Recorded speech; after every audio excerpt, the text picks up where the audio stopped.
Hi friends. So in today's lecture we are going to discuss this equilibrium cooling of a solid solution alloy. इसका previous lecture में हम लोग बात किए थे कि एक मेटल कैसे सॉलिडिफाई होता है from its pouring temperature, how a metal comes to its solid state, कैसे थ्रू स्लो कूलिंग कैसे सॉलिडिफिकेशन होता है हम लोग बात किए थे। And also we have discuss something related to cooling curves, metal का कूलिंग कर्व के बारे में भी बात किए थे।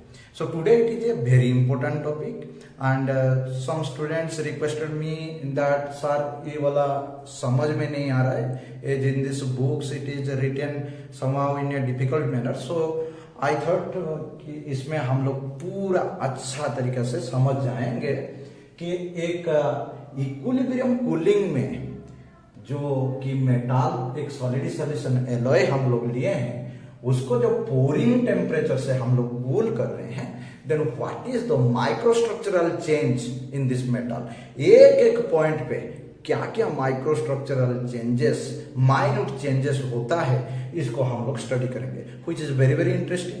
माइक्रोस्ट्रक्चरल स्टडी कि मेटल लिक्विड से सॉलिड होने में उसमें क्या चेंजेस, मॉलिक्यूल्स लेवल में क्या चेंजेस आता है, that thing we will study. So friends, you see here in my previous lecture also I have discussed that this is a cooling curve for pure metal, मैं लिखा हूं यहाँ पर pure metal, and this is the cooling curve for alloy metal।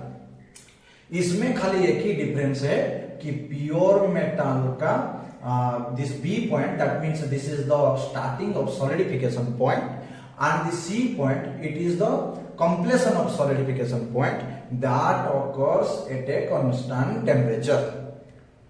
But in case of a alloy or a solid solution के बारे में भी मैं डिटेल्स बताया हूं in previous lecture, so you take it as a alloy, so इसमें the starting of solidification and the ending of solidification is not at a constant temperature but it is a varying temperature, so that we are getting a inclined line. So this is for alloy metal, this cooling curves as we have discussed. So हम लोग ये B point और C point को लेके we have discussed, मैं discussion किया था previous lecture में कि कैसे हम लोग एक फेज डायग्राम बनाते हैं। All the B points will be joined so that we are getting this liquidous line, and all the C points will be joined so that we are getting this solidus line। और हम आज जो बात कर रहे हैं जो कि फेज डायग्राम को इक्विलिब्रियम डायग्राम भी बोला जाता है, because this cooling process is so slow cooling processes, so the changes occurring in the molecular structure is very slow, so we can also take it as a equilibrium diagram भी हम लोग इसको बोलते हैं। तो हम लोग आज यहाँ पे एक मेटल ए लिए हैं, मेटल बी, दोनों का एलॉय हुआ है। आप लोग मान सकते हैं कि मेटल ए में निकल लिया हूं और मेटल बी कॉपर भी लिया हूं, ऐसे भी आप लोग मान सकते हैं। और ये कर्व में बनाया जिसमें कि देख सकते हैं कि हॉरिजॉन्टल एक्सिस में कंपोजिशन वेट परसेंटेज बी का, ये जो ए प्लस बी का एलॉय में बनाया हूं मेटल का, कितना परसेंटेज वहां पे बी है कंपोजिशन वहां पे लिखा गया है। सो यहां पर अगर 5 लिखा हूं इसका मतलब क्या है ना, बी मेटल है 5%, so A metal will be definitely 95%। यहाँ पे अगर 20 लिखा हूं then B metal is 20%, A metal is 80%। यहाँ पे अगर 58 लिखा हूं, so what it will be, now B metal 58%, then definitely A metal will be 42%, like this। Okay, so in this vertical axis we have taken the temperature and here the composition I have taken। so हम लोग अब ये जो solidus and liquidus curve मिला जिसको कि हम लोग फेज डायग्राम बोल रहे हैं, हम लोग एक कंपोजिशन ले रहे हैं। ये जो A प्लस बी जो मेटल है इसका एक कंपोजिशन ले रहे हैं, और वो कंपोजिशन क्या है ना, 70A30B, 70A30B। That means in this alloy 70% of A metal is there, 30% B metal is there। और उसके बारे में हम लोग स्टडी करेंगे कि ये कंपोजिशन का एलॉय जब लिक्विड स्टेट में होता है, जब हाई टेम्परेचर में होता है, and when we are cooling very slow cooling, when we are doing what is the changes in the molecular level or in the microstructure, what is the changes we will study. So यहाँ पे लिखा गया है the slow cooling of a 70A 30B alloy showing the microstructures at various points of solidification. So liquid से solidification हम लोग करेंगे.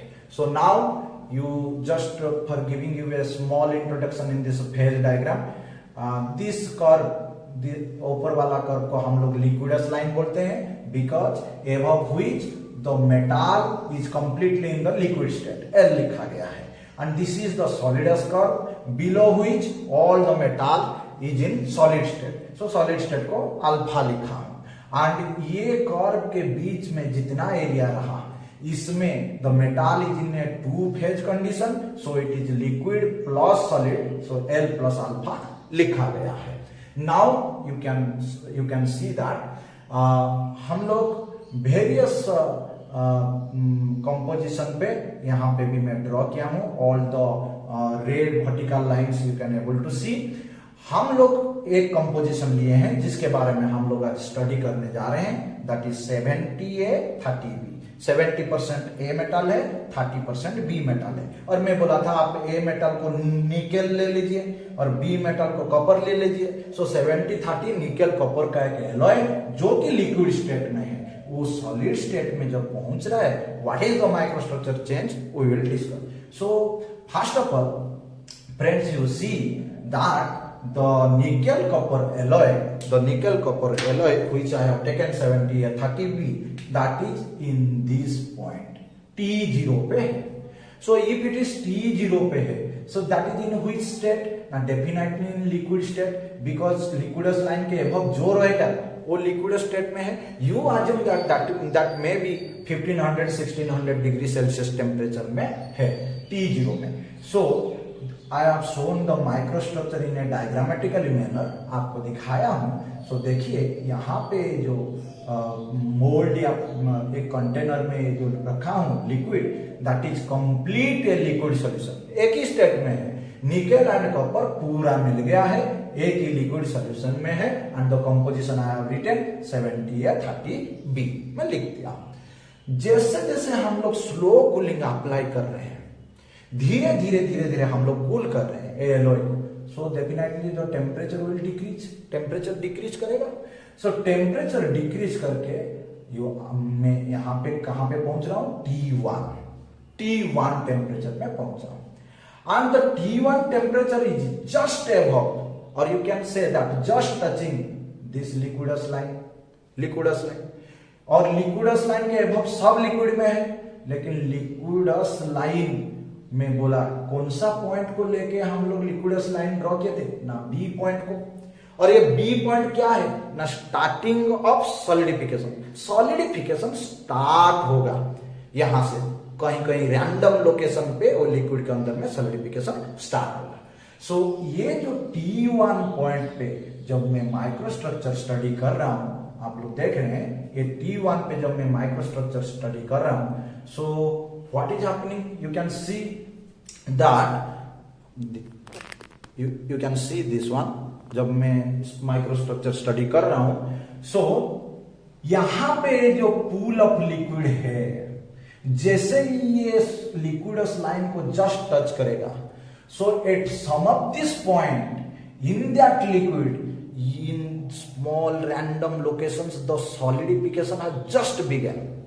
क्योंकि हम लोग कूल कर रहे हैं तो सॉलिडिफिकेशन यहां से जस्ट शुरू हुआ, एंड एक सॉलिडिफिकेशन लिक्विड के अंदर में जहां से शुरू होता है, जहां रैंडम लोकेशन पे शुरू होता है, उसको हम लोग क्या बोलते हैं, न्यूक्ली. उसी को हम लोग न्यूक्ली बोलते हैं. सो यहां पर एक पूल ऑफ लिक्विड में कई रैंडम लोकेशन में मैं यहाँ पे 3 पॉइंट दिखाया हूं. ये 3 पॉइंट पे nuclei, that mean solidification just started, solidification start हो गया. तो ये लिक्विड सॉल्यूशन में अब ये जो 70A 30B था, 70A 30B, तो लिक्विड में मैं लिक्विड परसेंटेज कितना रहा, ना मैं 1% कम कर दिया हूं लिक्विड में। 69 है 31B लिखा हूं। क्यों 69 है लिखा, 69 31B क्यों लिखा ना, बिकॉज इन दिस लिक्विड से कुछ percentage of A is started solidification. A का कुछ परसेंटेज सॉलिडिफिकेशन स्टार्ट हुआ है, बिकॉज ए कौन सा मेटल में लिया था ना, ए में लिया था निकेल मटेरियल लिया था, जिसका की मेल्टिंग पॉइंट है, you can remember this melting point is 1455 degree Celsius and copper का है 1085 डिग्री सेल्सियस। यही है मेल्टिंग टेम्परेचर इसका। तो जब मैं टेम्परेचर कम कर रहा हूं, तो पहले कौन सॉलिडिफाई होगा ना, जिसका मेल्टिंग टेम्परेचर ज्यादा है। तो मैं जैसे टेम्परेचर कम करके आ रहा हूं, जैसे ही इसका मेल्टिंग टेम्परेचर से नीचे जाऊंगा, so it will start solidification. So definitely this A metal, that means nickel, will start solidification. So यहाँ पे ये जो 3 न्यूक्ली जनरेट हुआ है, that means solidification has begun. That is of which metal? ना that is of nickel metal, क्योंकि इसका melting temperature ज्यादा है।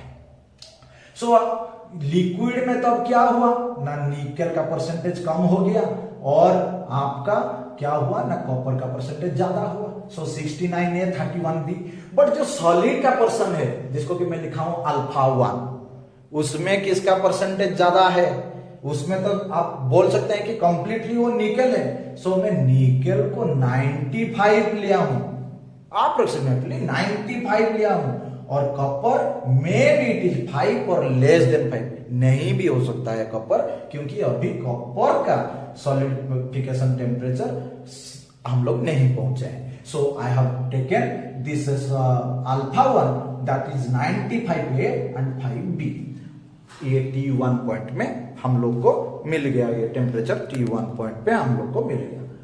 अब जैसे ही और कूलिंग हम लोग करते हैं, धीरे धीरे और भी कूलिंग करते हैं, so that the temperature again decreases and I have come two point T2 में T2 को आ गया, ये T2 पॉइंट को आ गया। So T2 point is below your liquidus line, this is a 2 phase region. So यहां पे क्या हुआ होगा मेटल का कंडीशन ना, लिक्विड प्लस सॉलिड हुआ होगा। सो मैं जब इसका माइक्रोस्ट्रक्चर स्टडी कर रहा हूं, आप लोग देखिए इसका माइक्रोस्ट्रक्चर जब स्टडी कर रहा हूं, so what is happening here, you can see that one, the microstructure में या इसका जब स्टडी कर रहा हूं, you can see that ये जो लिक्विड पूल में ये जो nuclei at random location generate हुआ था, this nuclei has increased, that means solidification और थोड़ा ज्यादा हुआ है और थोड़ा बड़ा हुआ है, सॉलिडिफिकेशन बड़ा हुआ है। सो ये जब न्यूक्ली बढ़ जाता है, इसका साइज एंड शेप जब बढ़ जाता है, just looks like a branches of the tree का ब्रांच जैसा दिखता है। So we are telling it is a dendrites. So dendrites of alpha 2, solid 2 का ए डेंड्राइट है। तो यहां पे अब ये जो पूरा जो लिक्विड था, इसमें सॉलिड का परसेंटेज थोड़ा थोड़ा बढ़ रहा है, और ये सॉलिड का परसेंटेज जो अल्फा है, आप लोग देख सकते हैं कि निकेल का परसेंटेज और भी ज्यादा हो रहा है। ये सॉलिड में निकेल कितना परसेंटेज है, 90%, जो कि मेटल है, और थोड़ा थोड़ा क्या ऐड हो रहा है इसमें ना, मेटल बी, जो कि 10%, because it is a solid solution. So solid solution में क्या होता है, it prepares a homogeneous mixture बनाता है, जो कि कंप्लीटली सॉल्युबल लिक्विड स्टेट में as well as solid state में। इसका मीनिंग है आप लिक्विड में भी जब एलॉय बना देंगे तो भी मेटल पूरा A प्लस B पूरा मिक्स हो जाएगा, उसका आइडेंटिफिकेशन पता नहीं चलेगा, और जैसे वो सॉलिड भी हो जाएगा उसका आइडेंटिफिकेशन भी पता नहीं चलेगा, बिकॉज A मेटल का माइक्रोस्ट्रक्चर में, क्रिस्टल स्ट्रक्चर में B मेटल पूरा सेट हो जाता है। सो व्हाट्स हैपेंड, यहां पे जब सॉलिड में ये जो डेंड्राइट स्ट्रक्चर मिला है, जैसे ही निकेल ज्यादा सॉलिड होते जा रहा है, some percentage of this B metal which is a copper, it is also added to that dendrite structure and solidify. नहीं तो आप लोग बोल सकते हैं यहाँ पे क्यों बी मेटल सॉलिडिफाई होगा, इसके अंदर में बी अपने आप अलग अलग पॉइंट पे सॉलिडिफिकेशन हो सकता था, नहीं, as it is completely soluble to each other, so with that point, with that a metal solidification point, it is added and it is also solidified. और तब लिक्विड कितना रहा, यही जो पूल में लिक्विड कितना रहा ना, लिक्विड का देखिए, लिक्विड का परसेंटेज जो कि इससे पहले कितना था 69A31B, so definitely as some person of it is कि आपका सॉलिडिफाई हो जा रहा है, सो लिक्विड का परसेंटेज कम हो गया 55A 45B। ए मेटल ज्यादा सॉलिड हो रहा है, सो ए मेटल ज्यादा डिक्रीज कर रहा है, ओके, एंड बी मेटल धीरे धीरे सॉलिड हो रहा है, सो बी का लिक्विड में परसेंटेज बढ़ता जा रहा है, 45B हो गया, लिक्विड में बढ़ गया। And also this composition, how you came to know, आपको ये कंपोजिशन भी कैसे मिल जाता है ना, देखिए जैसे ही मैं बोला था, यहाँ पे मैं एक हॉरिजॉन्टल लाइन खींचा हूं जिसको कि हम लोग टाई लाइन बोलते हैं, और ये टाई लाइन जैसे ही नीचे आप लोग वर्टिकल लाइन ड्रॉ कर देंगे, देखिए L2 से नीचे लाइन ड्रॉ किया हूं, कितना दिखा रहा है 45, तो B का परसेंटेज कितना है, बी मेटल का परसेंटेज कितना है 45, सो डेफिनेटली B अगर 45 रहा तो ये कितना हुआ होगा 55, जो कि वहां पे मैं लिखा था, okay. So again we are cooling, हम लोग फिर से कूल कर रहे हैं, फिर धीरे धीरे उसका कूलिंग कर रहे हैं, so you have come to at T3 point, हम लोग T3 पॉइंट को आ गए। So T3 point is again also it is a two phase condition, liquid also present and also solid is present, this T3 point we are coming towards this solidus line, so T3 में और भी metal cool हो गया, सो उसका जब हम लोग microstructure study कर रहे हैं T3 को, आप लोग देखिए T3 में क्या हुआ ना, T3 में ये जो डेंड्राइट्स जनरेट हुआ था, जो कि सॉलिडिफिकेशन बड़ा हो रहा था, न्यूक्लियस से डेंड्राइट हो रहा था, वो और भी बड़ा हो गया है, दिस डेंड्राइट हैज ग्रोथ, क्योंकि एक सॉलिडिफिकेशन प्रोसेस में, मेरा प्रीवियस लेक्चर में मैं बोला हूं सॉलिडिफिकेशन एक लिक्विड पूल में कैसे होता है ना, fast it is nuclei, then dendrite का ग्रोथ, देन ग्रेन बाउंड्री, तब जाके पूरा सॉलिडिफिकेशन होता है। सो यहाँ पे डेंड्राइट का साइज और भी बढ़ गया है, तो ये जो सॉलिड है जिसको कि मैं अल्फा 3 लिखा हूं, डेंड्राइट ऑफ अल्फा 3, इसमें कौन सा मेटल अभी ज्यादा बढ़ रहा है, कौन सा मेटल ना 80% है ए, क्योंकि बी भी स्टार्टेड हो गया, सॉलिडिफिकेशन होना शुरू कर दिया, टेम्परेचर जैसे जैसे कम रहा है, बी का जो मेल्टिंग टेम्परेचर है 1085 डिग्री सेल्सियस, हम शायद उस तक पहुंच गए हैं, सो बी मेटल्स का सॉलिडिफिकेशन का कंट्रीब्यूशन उसमें अगेन ज्यादा हो रहा है, सो बी मेटल अभी ये सॉलिड स्ट्रक्चर में बी हो गया 20 एंड ए है 80, ये तो पूरा सॉलिडिफिकेशन का 80% अभी ए ले गया है, और बी भी थोड़ा थोड़ा बढ़ रहा है 20 है, तो लिक्विड में डेफिनेटली ए का परसेंटेज क्या हो रहा होगा, कम हो गया होगा ना, लिक्विड में 42A है और आपका 58 क्या हो गया B हो गया, क्योंकि B अभी तक बहुत ज्यादा सॉलिड नहीं हुआ है, तो 58B है, जो कि हम लोग यहां से भी पता कर सकते हैं, मैं जैसे बोल रहा था कि कैसे ना, ये T3 पॉइंट जहां पे लिक्विडस लाइन को टच किया, अगर आप अगर नीचे लाएंगे then 58 liquid will be there, B 58 है, ये भी आपको पता चल जा रहा है।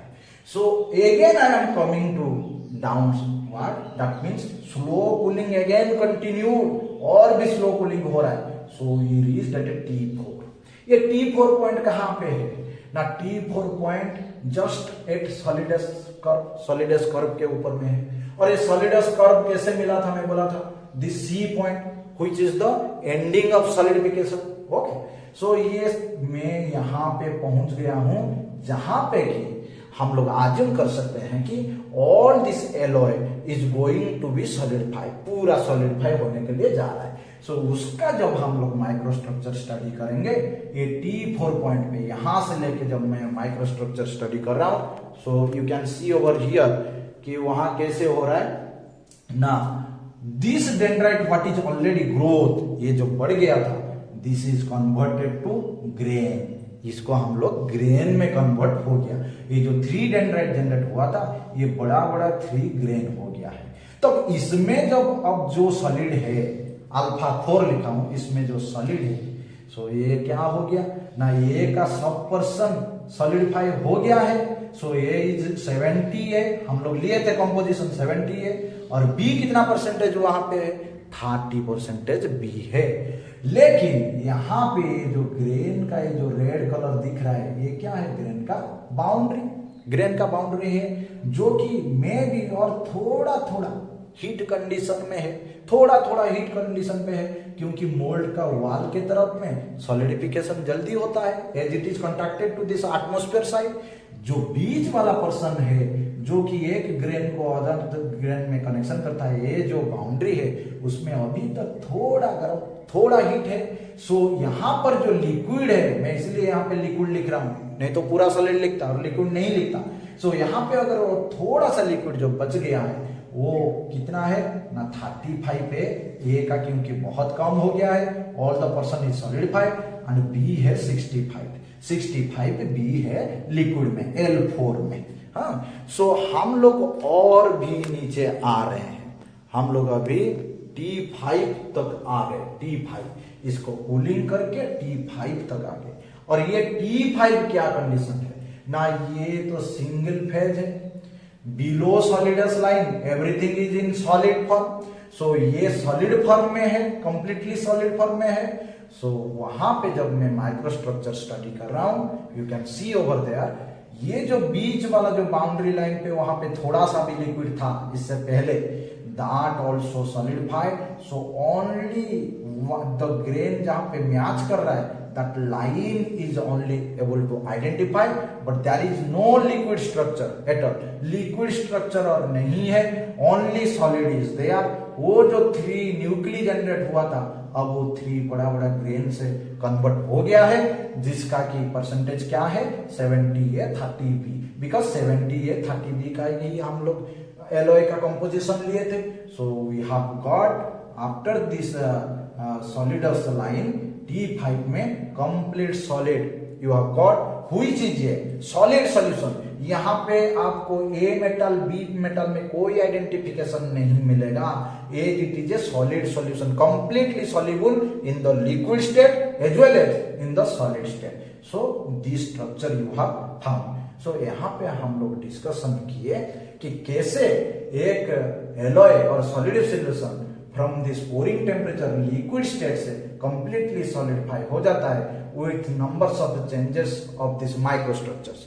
यहाँ पे इसका प्रीवियस लेक्चर में मैं समझाया था, you how you will get the composition directly at the vertical lines, you can get the composition, कहीं से भी आप वर्टिकल लाइन खींचे कंपोजिशन मिल जाएगा। But if you want at any point, T4 point, T3 point, T2 point, T1 point, कहीं point पे आपको कितना परसेंटेज सॉलिड मेटल और कितना परसेंटेज लिक्विड मेटल है पता करने के लिए प्रीवियस लेक्चर में समझाया था कि ये जो टाई लाइन है, this is the applying the lever rule, tie line से हम लोग परसेंटेज निकाल सकते हैं, जो कि this one is the centre point, suppose for T3 this one is the centre point, ये एक साइड है, ये एक साइड है। सो इट इज आर्क से लीवर, सो लीवर रूल का रूल से आप लोग परसेंटेज भी कितना परसेंटेज सॉलिड कितना परसेंट लिक्विड वो निकाल सकते हैं। So I think you have understood this one, ये समझ में आया होगा। कोई डाउट से कुछ है तो आप लोग कमेंट्स में बता सकते हैं। Again new lectures will be given, if anything you want specific on that the lecture, you in the comment box you may comment. Thank you all.